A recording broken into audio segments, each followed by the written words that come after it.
Pemirsa, kita kembali di diskusi Hot News nusadaily.com bersama dua orang narasumber saya. Ada Bapak Ahmad Halim selaku Wakil Ketua DPRD Kabupaten Jember dan juga ada Bapak Hermanto Rohman selaku akademisi atau pakar tata negara dan juga administrasi negara. Untuk pertanyaan yang saya tadi sempat ajukan, bagaimana Pak Hermanto? Ya, jadi gini ya, di dalam kasus memang beberapa kasus yang terjadi di tanah air, terutama dalam penyelenggaraan pemerintah daerah, ada beberapa kasus terkait dengan pemakzulan kepala daerah, dalam hal ini adalah bupati atau wali kota. Nah, beberapa kasus itu bervariasi terkait dengan alasan pemakzulan. Ada alasan karena terjadi perbuatan tercela sebagaimana yang terjadi di Aceh Fikri itu. Yang kedua adalah terkait dengan adanya pelanggaran berat yang dilakukan oleh kepala daerah yang terjadi di saya lupa di beberapa di daerah. Dan yang ketiga adalah terkait juga tindak pidana korupsi. Nah, biasanya kalau tercela tindak pidana korupsi itu memang lebih mudah untuk kemudian MA memberikan putusan untuk melakukan proses pemberhentian. Nah, dalam konteks yang ada untuk kemudian saat ini dalam konteks kasus yang ada di Jember yang berbeda kalau di pertanyaannya dengan Pematang Siantar, yang berbeda tadi sudah dijelaskan sebenarnya oleh Pak Halim bahwa yang terjadi di Pematang Siantar itu adalah alasan yang diajukan kepada MA itu adalah lebih banyak dipandang sebagai putusan politik murni yang ada di DPR. Karena nanti MA itu akan melakukan uji secara formil dan material. Secara formil dan material ini artinya adalah akan memeriksa alasan-alasan yang diajukan oleh DPRD untuk kemudian melakukan pemakzulan. Nah, ini berbeda dengan yang ada di dalam konteks materialnya, berbeda dengan yang di Jember. Kalau di Jember ini adalah DPRD itu berpijak pada putusan lembaga negara pada adanya terjadi pelanggaran. Pelanggaran ini sebenarnya bukan tafsir DPRD, tetapi tafsir pembuat keputusan lembaga negara itu. Nah, kalau yang terjadi di Pematang Siantar itu adalah tafsir pelanggaran itu ada di DPRD. Nah, ini sebetulnya yang berbeda. Yang kedua, di Pematang Siantar itu putusannya itu dilakukan melalui voting.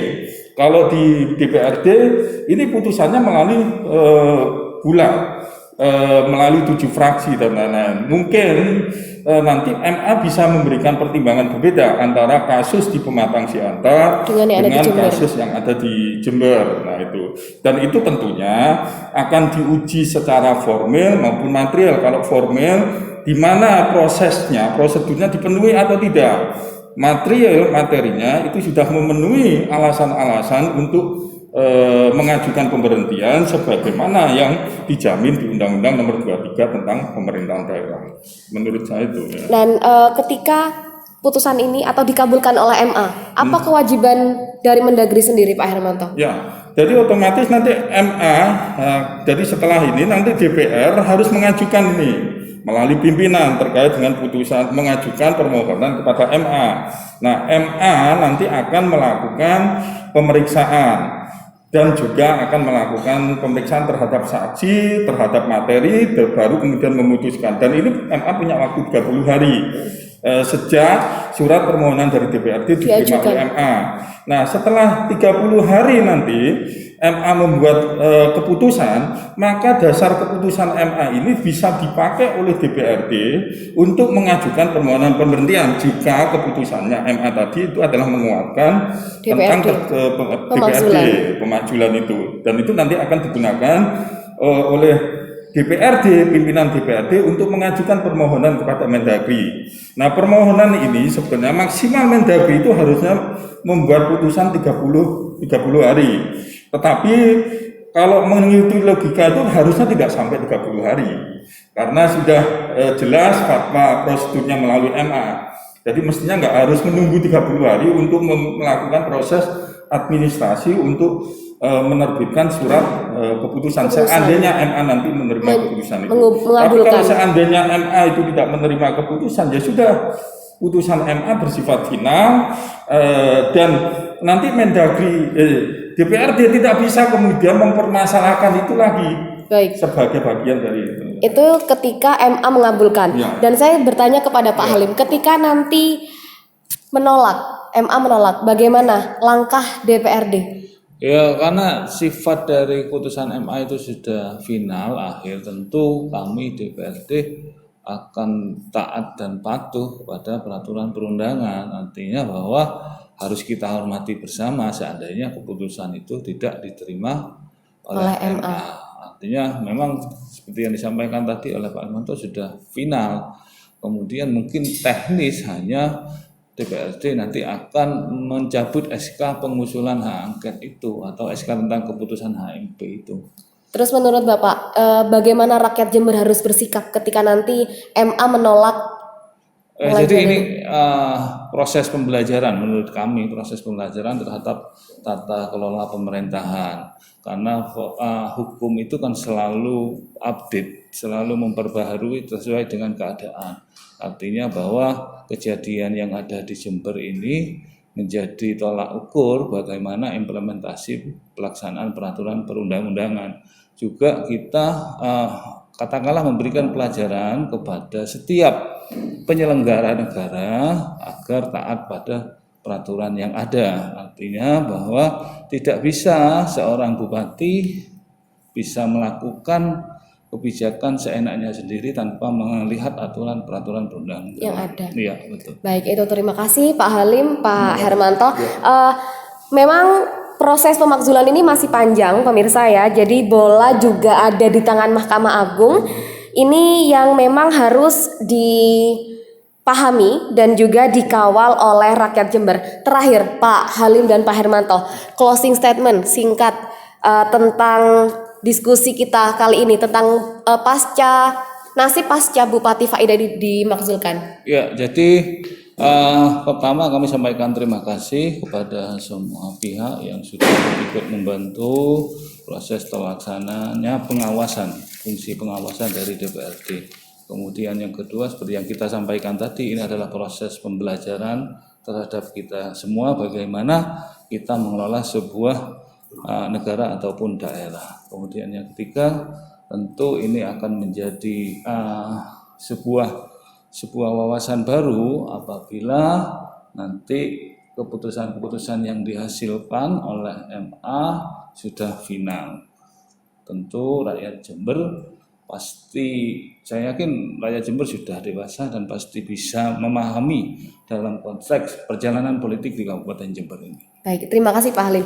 Pak Hermanto, singkat. Ya, kasus di Jember ini menarik dan juga perlu menjadi pembelajaran bersama, terutama baik itu kepada masyarakat maupun kepada penyelenggara pemerintahan daerah, dalam hal ini adalah eksekutif maupun legislatif.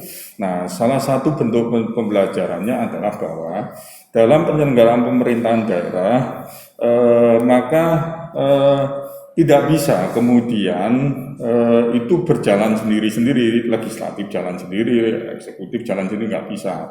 Karena kalau nggak bisa, itu maka akan berdampak pada politik yang akan terjadi. Itu yang pertama. Yang kedua adalah bahwa dalam pembelajaran di kasus ini adalah semua dalam penyelenggaraan pemerintahan daerah itu diatur di dalam ketentuan peraturan perundang-undangan, karena kita negara hukum, kita dalam konteks negara kesatuan Republik Indonesia, di mana di situ semua penyelenggaraan pemerintahan daerah itu ada koridor-koridor hukumnya. Nah, kalau kemudian terjadi tafsir dalam menjalankan pemerintahan daerah itu tidak sesuai dengan koridor hukum, pasti akan berdampak politik. Nah, saya melihat bahwa yang terjadi sampai hari ini itu tidak lepas dari dua hal itu. Satu, karena memang tidak ada kolaborasi yang baik. Yang kedua, ada memungkinkan tafsir terjadi pelanggaran koridor hukum.